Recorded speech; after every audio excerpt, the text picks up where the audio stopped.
Greetings and salutations, all you beautiful people, and welcome to another episode of Art of the Beholder, a show dedicated to all things eclectic in the world of art, where we do deep dives into deep cuts and help you understand why damn things matter.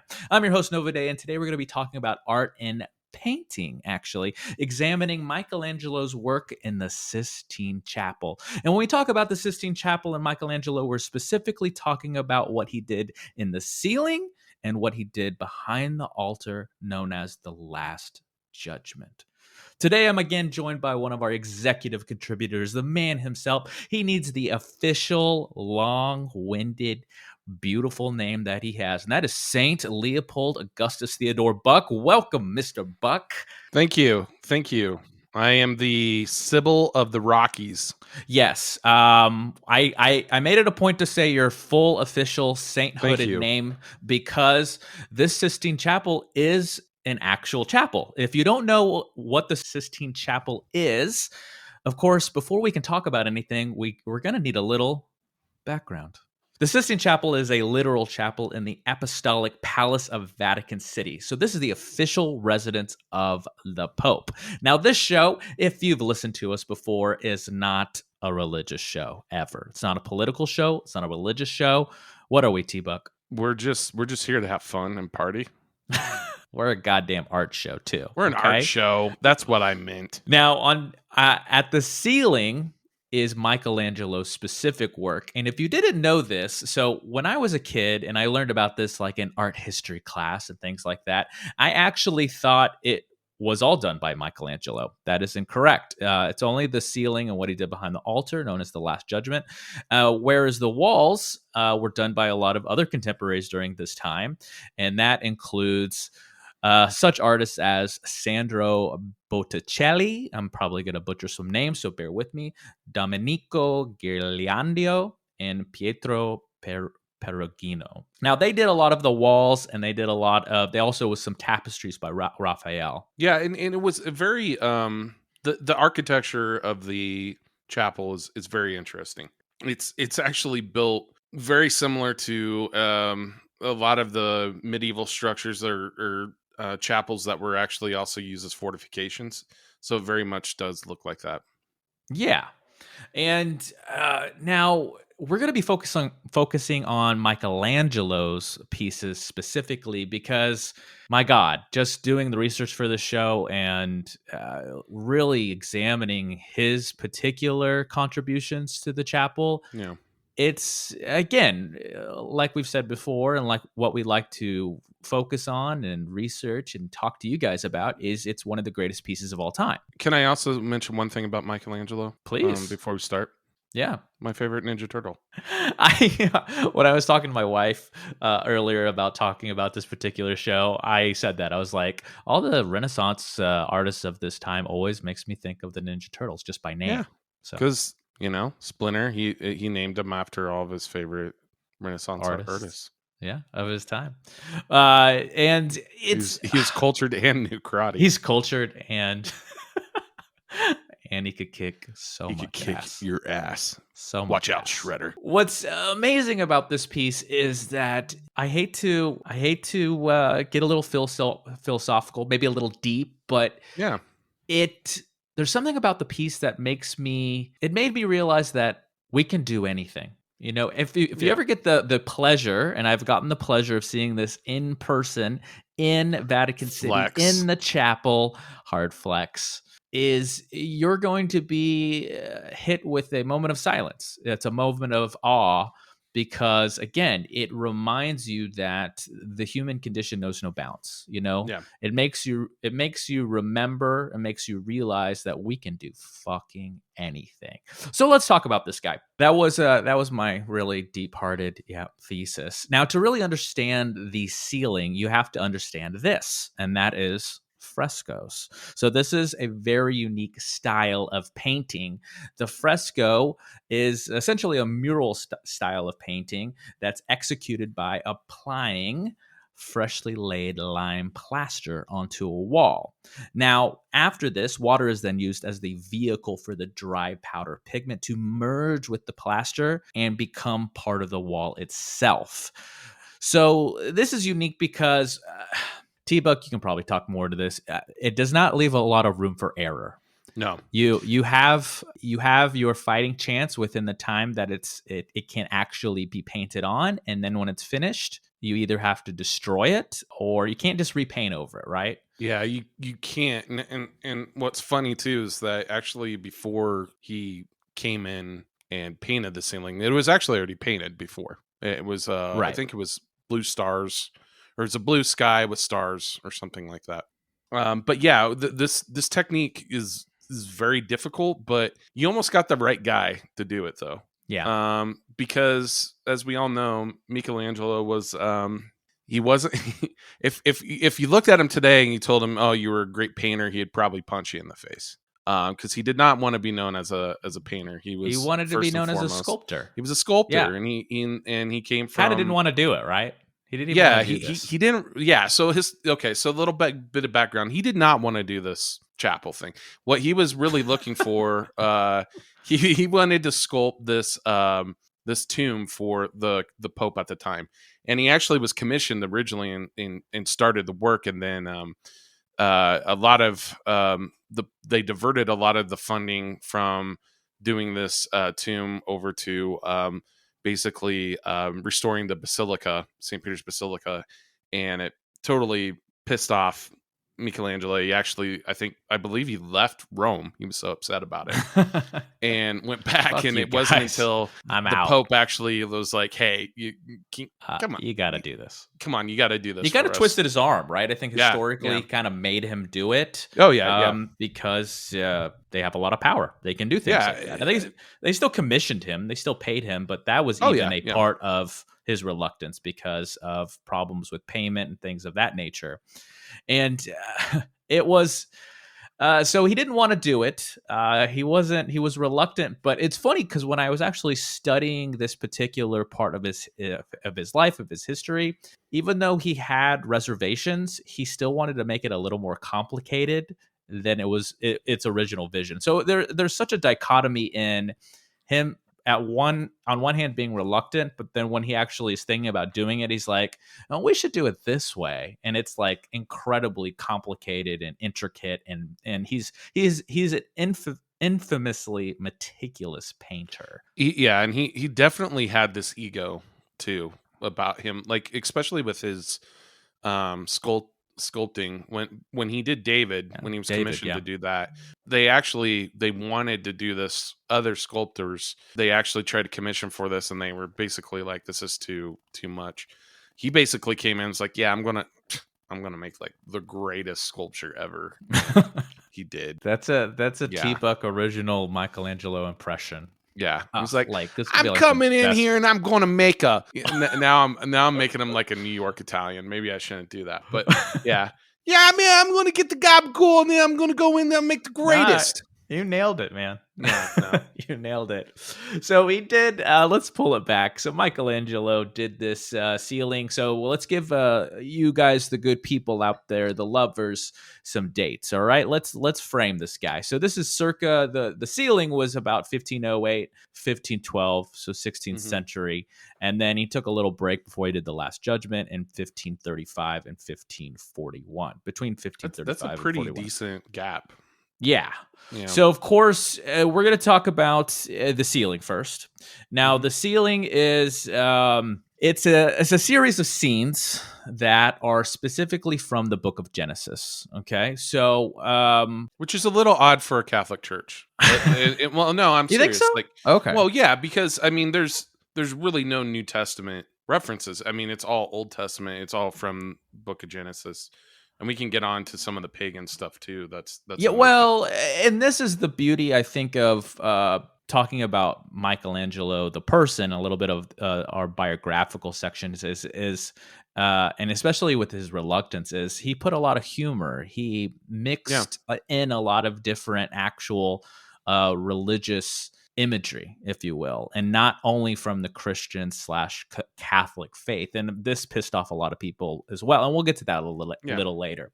But the main scenes of the ceiling includes God dividing light from darkness, God creating the sun and the planets, God dividing the water from the earth. And of course, God creates Adam. Now, God creating Adam is probably the most recognizable piece of this gigantic painting It's of all time, right? This yeah, is I would where Adam is say touching, or I should probably say, God is putting.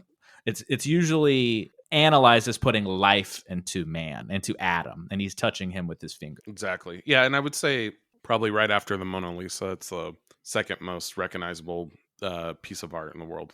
When I this is a little aside, pull our personal lives into these episodes. So when I saw this guy, and of course they have a fucking gift shop like everything, Mhm. there is a little close up print of just the hands touching. I bought it. Yeah, I framed Oh, you it. got that? Another flex. I got that in my house. You got that? It's I got that framed in my I house. got that. I got it, man.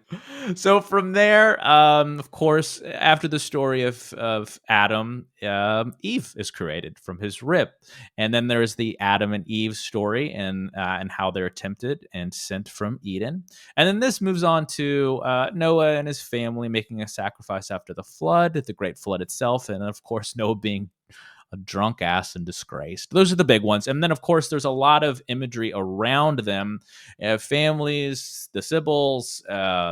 Jesus Christ! You even made a joke about this in our Yeah. pre-tape convo that we could we could literally spend an entire hour-long episode on like just one tiny little section of this piece. Yeah, to me, it's almost the more interesting. I know this sounds ridiculous, but to me, the Sibyls are almost a little bit more interesting in some respects. Tell us Um, why. We didn't talk well, about this in the pre-show. yeah, I mean, so basically, the prophets and Sibyls is what they're called, which are basically they go around. So the main paintings that we're all or pieces that we're very familiar with are in the center, and then around the edges you have these prophets and Sibyls.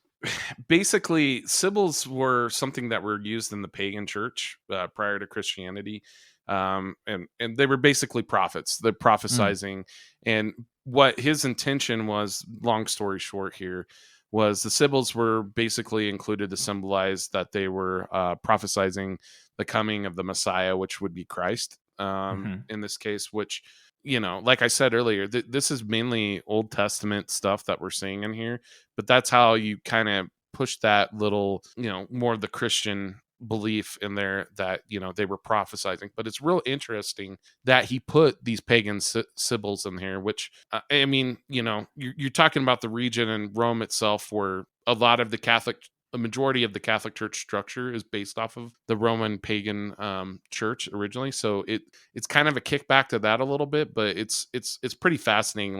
Like Novo said, I could probably talk an hour about this. So let's I think that's still like a really good segue to just Yeah. talking about the piece itself. So if you haven't already done this, boys and girls, go ahead, and if you're listening to this not in the car, if you're just listening to it at home, pull it up, Google this, pull it up, and let's talk about it, because there is approximately 300 figureheads in this piece. So there's a lot of imagery used through the human form. And I'm looking at it right now, and it is, like I said in the intro, in the thesis, it is just mesmerizing, right? Magnificent. Yeah. Now, the use of color. So let's talk about it from a pure objective artistic critique standpoint. Mm-hmm. So the use of color is excellent. I mean, the first word that pops in my head is balance. Everything looks so balanced. And actually, it wasn't until recently, until they did a lot of the restoration and kind of cleaning of it, did they actually realize how vivid the colors that were used. Over time, things get dirty. You're talking about the smoke from the candles is the famous yep, one. Yeah, that causes over time that does these things. A lot of muted colors. So a lot of people thought it was muted at first, and then when they did this kind of cleaning, it really started to pop. And I mean, even like I'm just looking at a photo of it, but it also the space. Yeah. So not only is it balanced with color, but balance with space. Obviously, it's easy to do that with all of the female and male forms. And this is probably a good point to talk a little bit about Michelangelo's famous uses of nudes. And even during this time, this guy couldn't catch a fucking break. There was so much criticism about using nudes versus using someone in clothing or drapery that they actually had to go back and cover it up. If you even look at the women in a lot of this, a lot of his paintings, or at least in the Sistine Chapel, they're yoked. They're huge. They're like, they have female features and forms, but they're Well, because and I'm yeah, serious, but and I'm not trying to make it so, but what he did was he actually used mostly male models sure. to do, even for the females, and added the female form. But that's why They're they have, jacked. yeah, that's why I said. Funny. I mean, if you look at like Fucking roided out and just looking. well, a lot of the Sibyls, like I think I'm trying to remember which one, the most famous one. Well, he did this by design too, because since it's on the ceiling, it has to create the illusion of scale too. So it's not just balance and space, it's also scale, because he's doing this on parts that curve and things like that. And so he has to actually make that balance and make them also fit into the piece cohesively. Yeah, and you could also see a lot of his like original kind of studies and drawings that he used of models, where he really focused on the intricate muscle structure and things like that. I'm excited that you brought this up because I was listening to some biographies on him, and what I didn't know, which I found quite fascinating, was he was a renowned anatomist.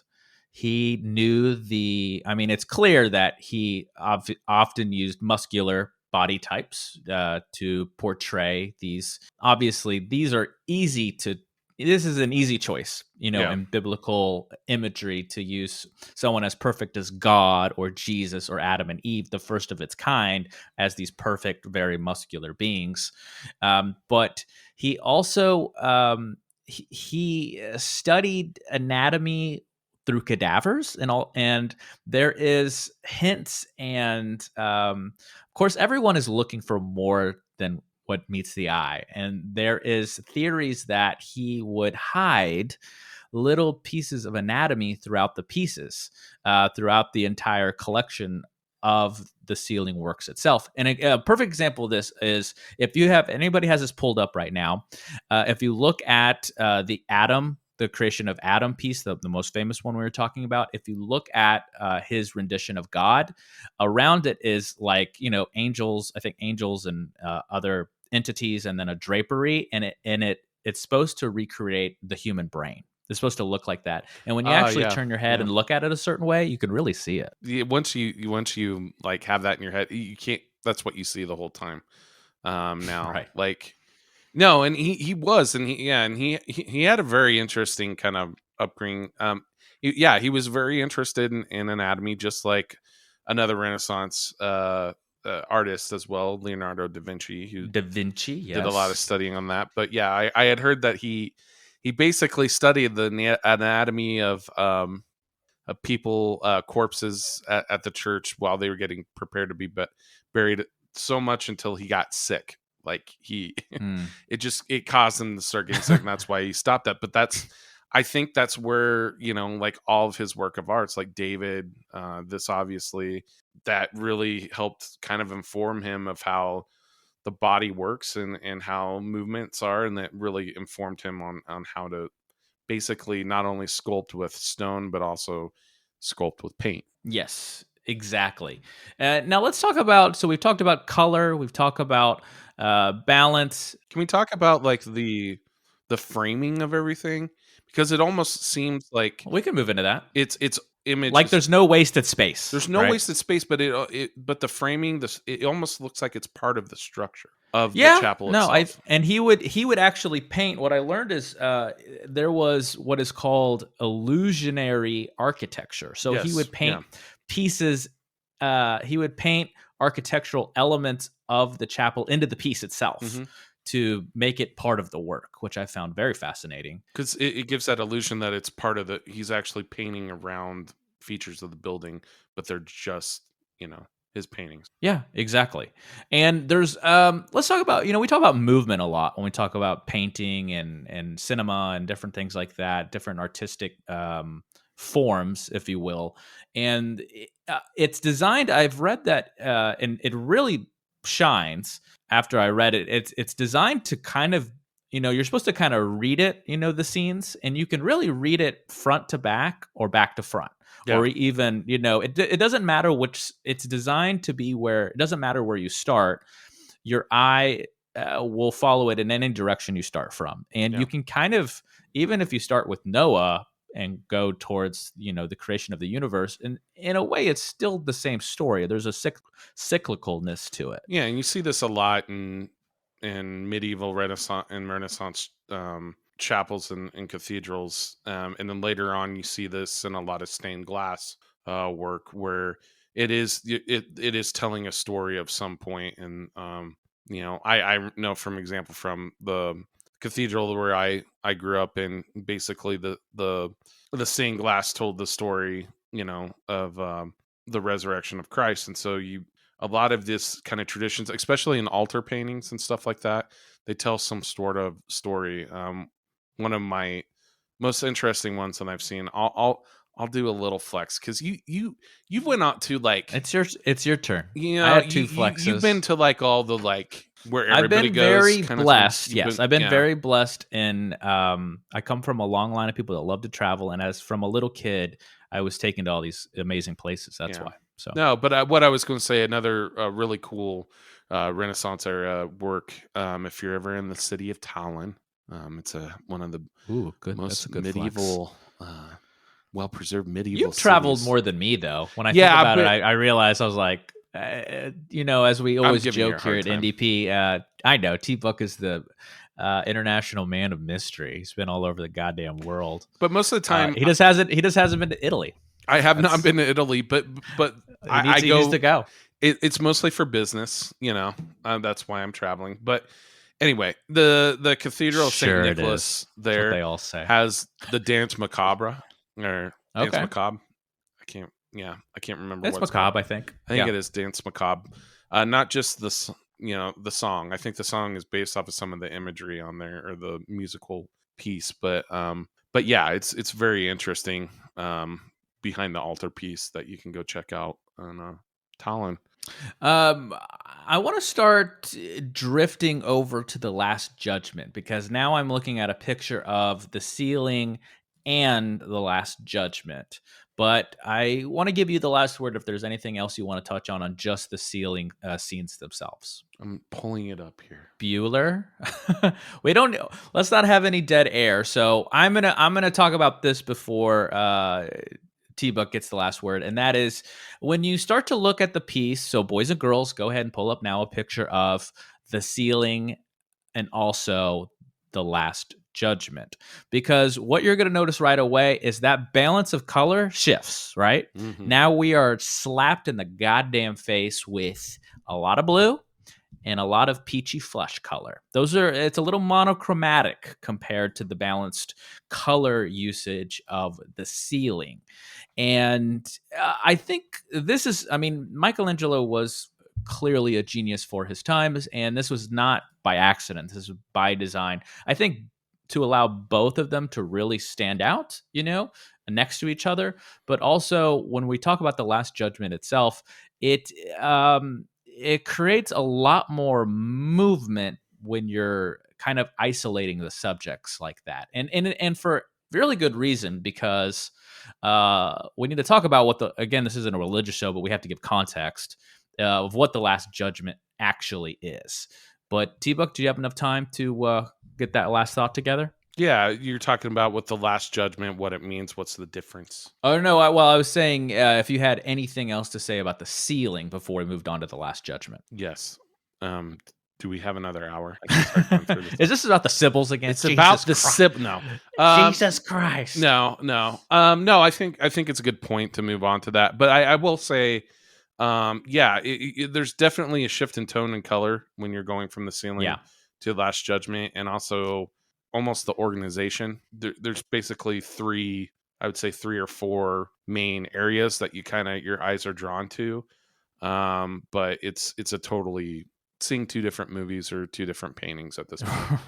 Right. Different works of So art. let's give the good people a little context. So this is now on the, I'm not sure of the direction, but this is on a main wall, and this is behind the entire altar wall of the Sistine Chapel.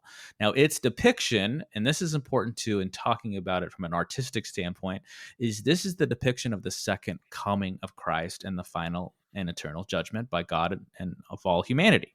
So I believe in some doctrines this is essentially the rapture. The rapture, they're coming for you. And like we said, End of let's talk days. The end is nigh. So just looking at the piece, so I have it pulled up in a big old screenshot here. Yes, as T-Buck was saying, there's a lot of points to that'll that your eye will go to directly. Of course, it's like middle superior. It's not quite middle, but just above middle, just superior to middle, and that of course is Jesus.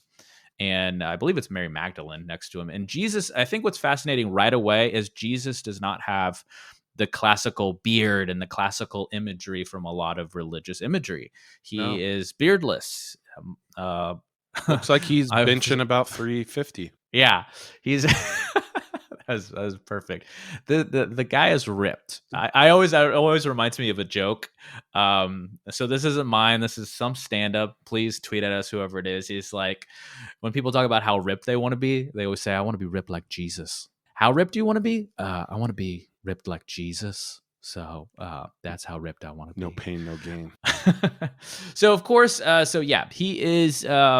The entire piece is, when I look at it, I'm going to shift to a movement immediately because I feel like it is circular in a very clockwise motion. The movement of the piece.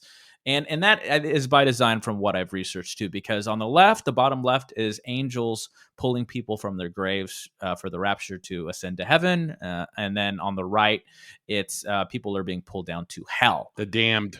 And so that's why it has a very circular movement to the feel, to the overall tone and look of the piece.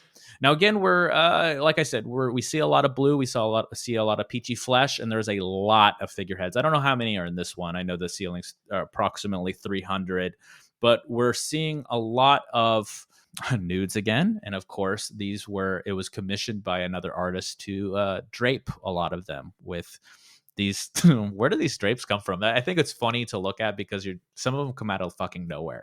Yeah, or like I just got to cover up the twig and berries. No junk allowed. No, yeah. There's no room for nudes. Nudes, full frontal nudity, and Christ. Now, a fun fact, it was so fun to research this guy because there's a lot of fun facts. So the biggest critic of Michelangelo, his name, I'm going to butcher this. It's like Cesena, something like Biagio that. Cesena. Yeah. He was the biggest critic of this piece for exactly that. Your use of nudes is shameful.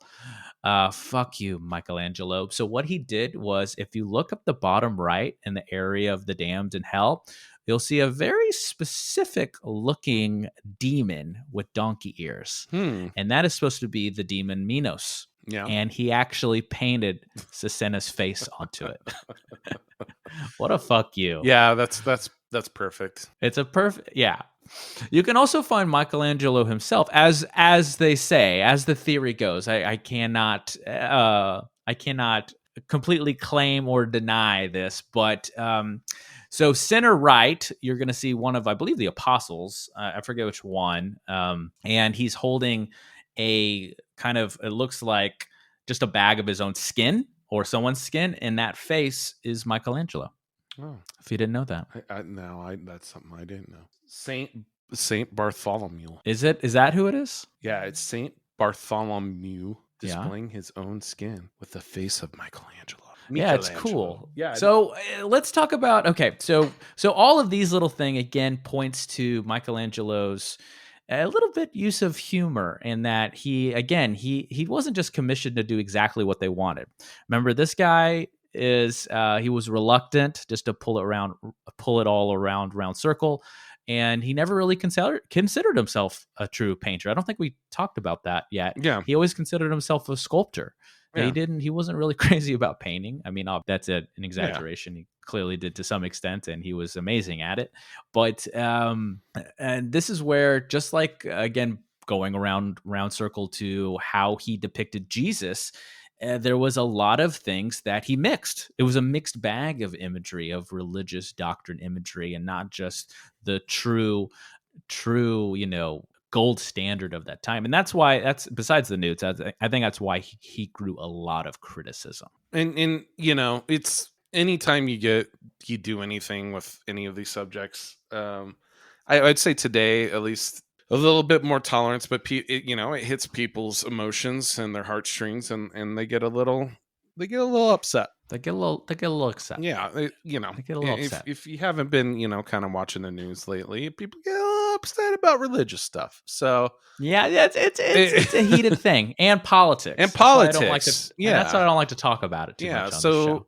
I mean, yeah, if you do something, I mean, to be fair, Christ probably didn't look like what we normally oh god, yeah, and not at all. he was probably had short hair. He might have had a beard, but he was probably olive skin. What the people in that area, in that region, he wasn't white as bread. Yeah, he wasn't. He wasn't Norwegian, guys. Like, it wasn't this Anglo-Saxon look we give him a lot.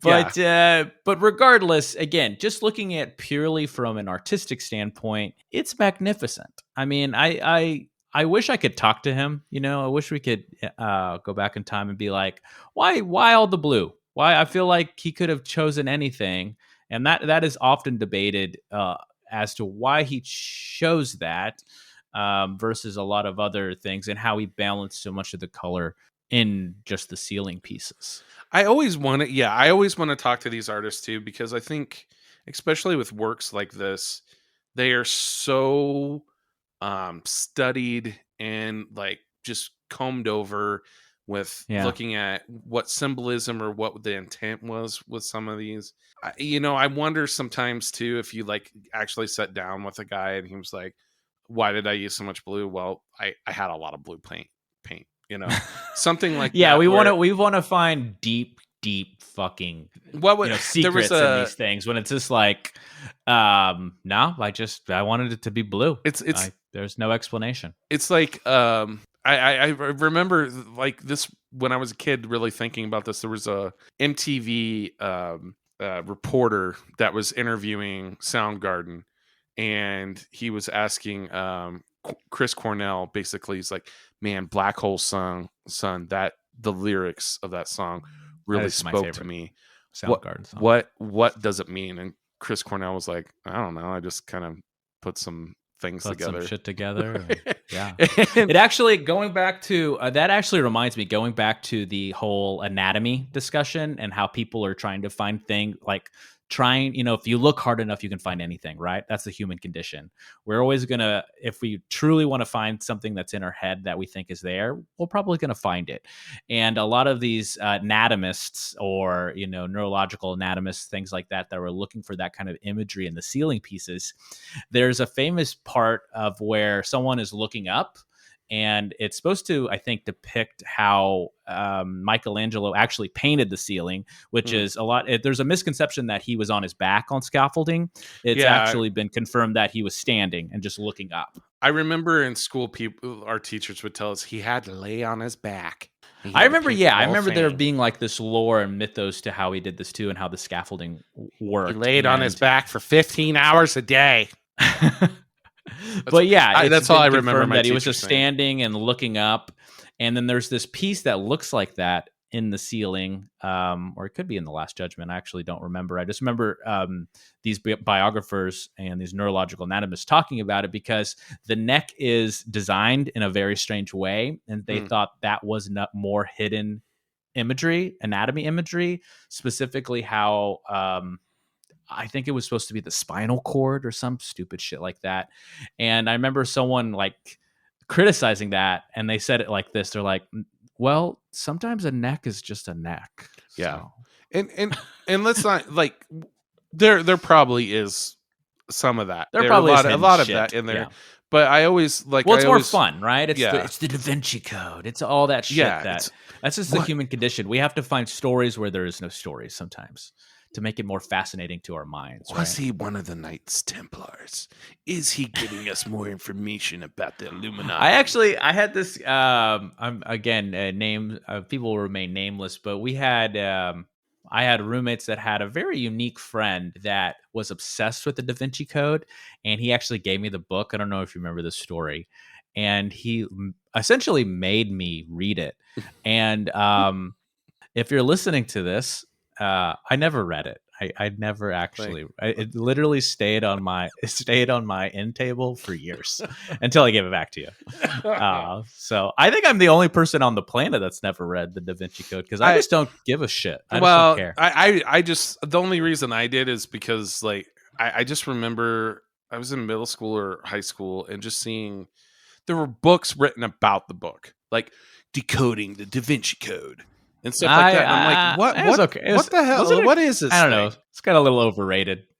Yeah, I think it was too. But I think that it was more of like a controversy thing because it totally pissed off the church. They're easy to piss off, though. Well, and I was raised in that. You coughed the wrong way. So was I. I coughed the wrong way? Oh, yeah. Yeah. No, like I'm saying if someone coughs the wrong way and like amongst the Pope and cardinals, they're like... Yeah. Heresy. Oh yeah. And I had a really cool priest that we would have some debates about a lot to and just told me. Well, that's a rare. Well, no, I wouldn't say not. It's not rare, but it's you're probably lucky to have been around someone like that. There was another priest at the other. I believe church. In dialogue. You have to be able to dialogue and not a fight. Not a yelling match, a dialogue. Big difference. He definitely, if I told him my beliefs that I was having, would have like squealed to my parents and would have gotten in trouble. But you don't want that. No, but he was cool. But I had a lot of conversations about some of this stuff with him, and I think it is. Yeah, well, do not go. I don't want to go too in depth with this. Let's you know what? Because we're not a religious podcast. We did not have a tangent corner. We've actually been having the last 3 or 4 shows. I feel like we've been actually staying on target, and then now I just realized I'm like, oh, we just did it again. But I like our tangent corners. But we've been. I guess the point is we've been good. We've been good boys, and staying on topic for most of the show. I think we're getting into the. We're maturing. We're maturing. Yes. We're growing. Our bodies are changing. We're getting hair where there was not hair before. Yeah. So my voice is getting deeper by the second. So let's pull it back. Let's do a Novo pullback. Let's go back to the piece. Again, we could spend an entire show on little aspects of this, right? But we have to let's go through the big ones. Okay, the big ones are color, balance, subject, space, and movement. Okay, So we already went over color.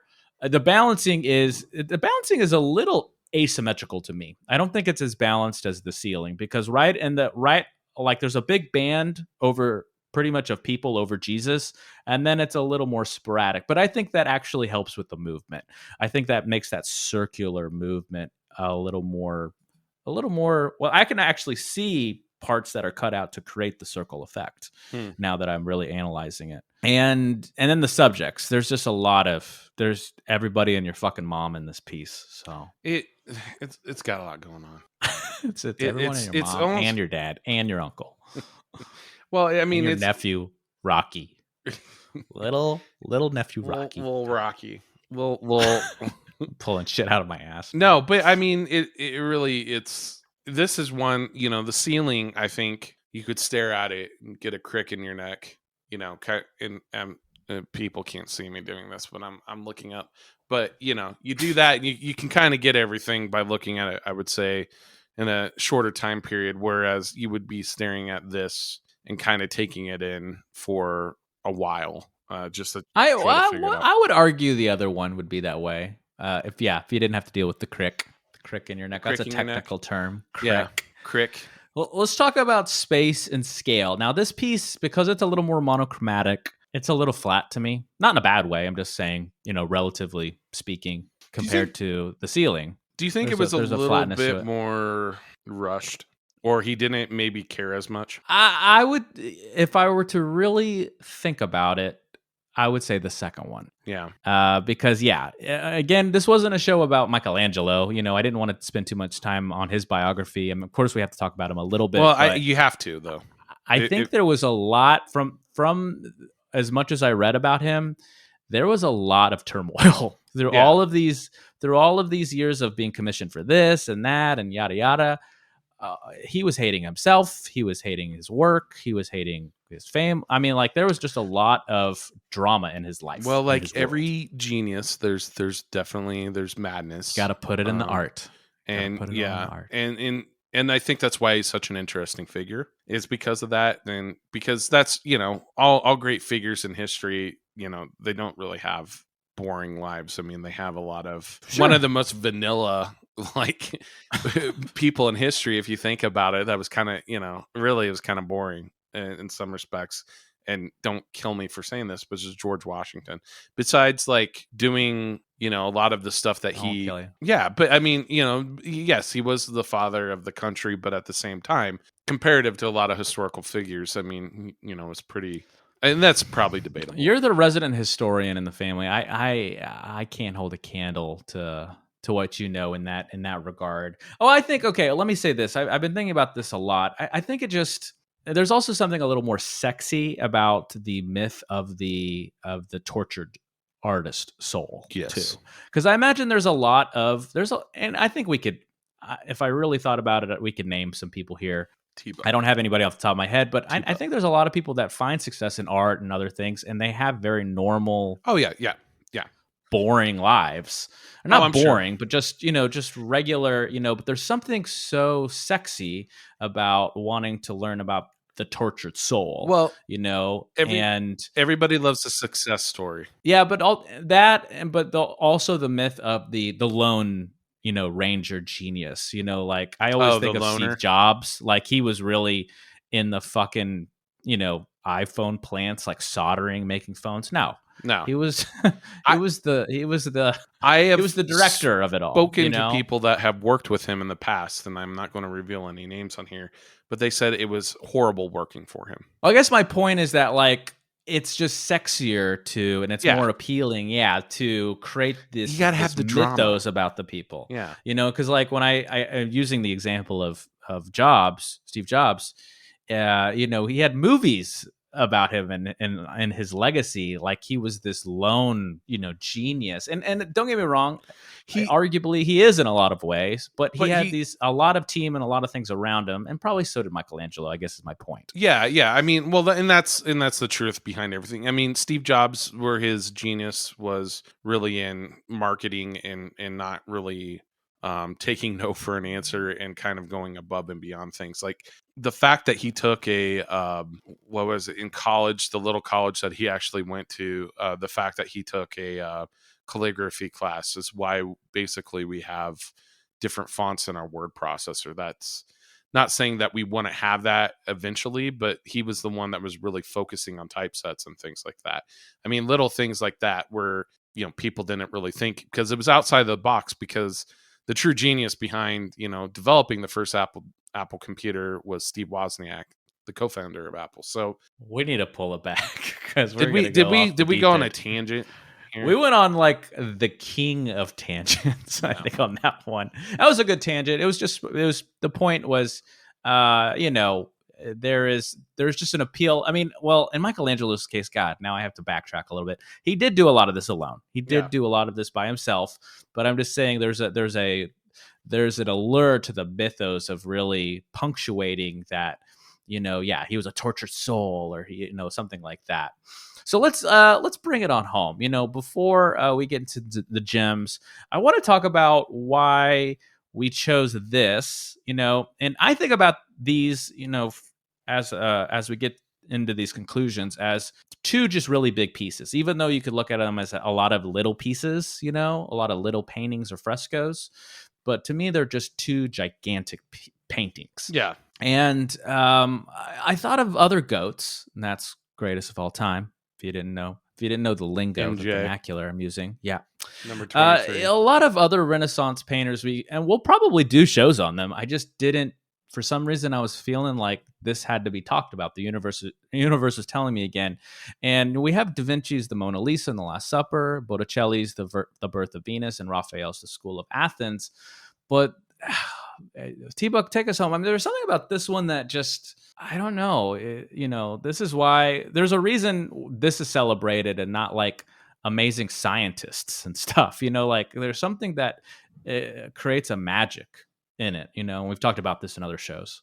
Yeah. Well, for one, the time period, there was a lot of things that were going on and a lot of important figures, and it was kind of a big movement and just for humans as a whole. But I think why this sticks with us is because it's just the beauty and art. It's not just it is a religious piece of art, but it was done in such a way that nobody had seen anything like it before or could imagine something could be like this. I think it was a game changer in a lot of ways of how we thought about works of art. How they could be, what they could be, Yeah, and how powerful they could be. Yeah, is it the most realistic paintings, the collection of paintings ever? No, it's obviously an interpretation. It's not picture perfect. Yeah, and it there could be other people that have better techniques or things like that, but sometimes it's what really hits the emotional, the tugs at your heartstrings. If it hits emotional place in people, then that's really what makes it special. And I think it's amazing. It's been 500 years.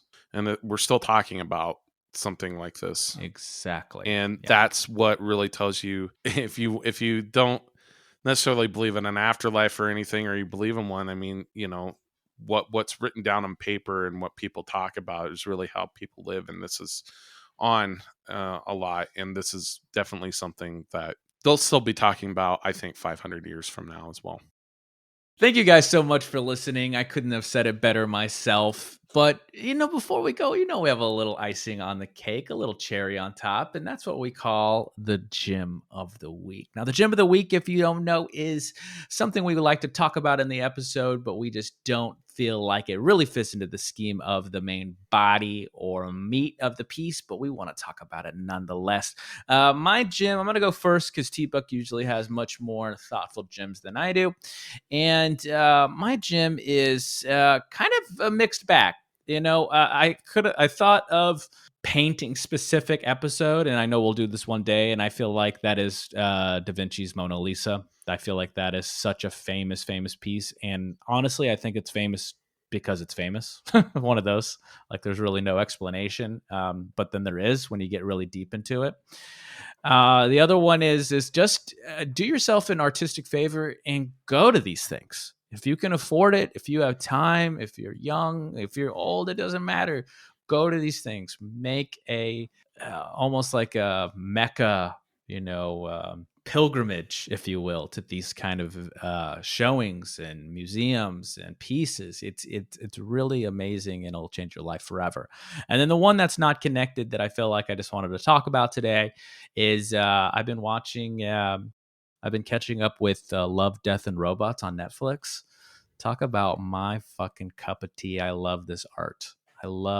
Have you seen this, T-Buck? No, I haven't. I just finished. Oh my God. I just finished The It's Wire. all kind of science fiction-y, and it's very artistic. It was executively produced by David Fincher. Oh, yeah. And some other people. Sort of like that guy's works. So yeah, he's okay. No, I'm going to give you the floor. One of my faves. A little different. I appreciate that gems are very more thoughtful. I wouldn't say this one is but thank you. I appreciate it. No, but actually, if we're staying in the same vein of artists and learning their technique, it's a documentary film called Tim's Vermeer. And this is a film made by Teller. and produced by Penn Jillette, so Penn and Teller. Penn and Teller, the magicians. Yes, but Johannes Vermeer, one of the most famous artists, painters of all time. He was mainly known for his realism in his painting, and this guy, this engineer, Tim Jennison, basically very well known in the technology community, but basically kind of discovered possibly the technique that Vermeer used to create these ultra realistic paintings. And I don't want to spoil it for you, but I love the documentary. It's very fascinating. It came out in 2013. Check it out because tell us again what it is. What's the name of it? It's called Tim's Vermeer, and it's Tim and then Vermeer as Johannes Vermeer. It's Vermeer. So Johannes Vermeer. You've seen Vermeer's paintings before. Girl with a Pearl Earring is probably his most famous one. So I actually worked out a big list of other goats and other pieces that I know we'll eventually do, and Girl with the Pearl Earring was one of them. Yeah, but I think before we do that, you definitely need to watch Tim's Vermeer. Okay. Because he basically recreates the music lesson, which is another famous Vermeer painting. I don't want to spoil it for you because if you like where technology and art meet, intersect, this is definitely one of them. Okay. See, that was a thoughtful one. I learned something new every show with T-Buck, because we don't reveal these until we do them on air. They're little secrets for us. So sorry. So thank you guys for listening again. If you like that, of course, you can check our stuff out and us at our socials at @_Novo_Day, and Day is DE, and @Novo Day Media. You can, of course, check out our specific products at novodayproductions.com. And you'll find things like the Entropy Sessions, Post Meridium, and Adulteration, along with audiobooks and some other really cool stuff, and more to come on the horizon. So until then, be good to each other. And as always, good luck and Godspeed. We love you. Art of the Beholder is brought to you by Novo Day Productions. Created and hosted by Novo Day and the Novo Day Collective. Facebook.com/Novo Day Media, @Novo Day Media on Twitter and Instagram. Music by A Company. Facebook.com/ACO Music 123. ACO on Spotify. Logo design by Tom Justice, JESTUS, of thejusticecompany.com, and executively produced by Clayton Anderson. All rights reserved. It's where a lot of money is.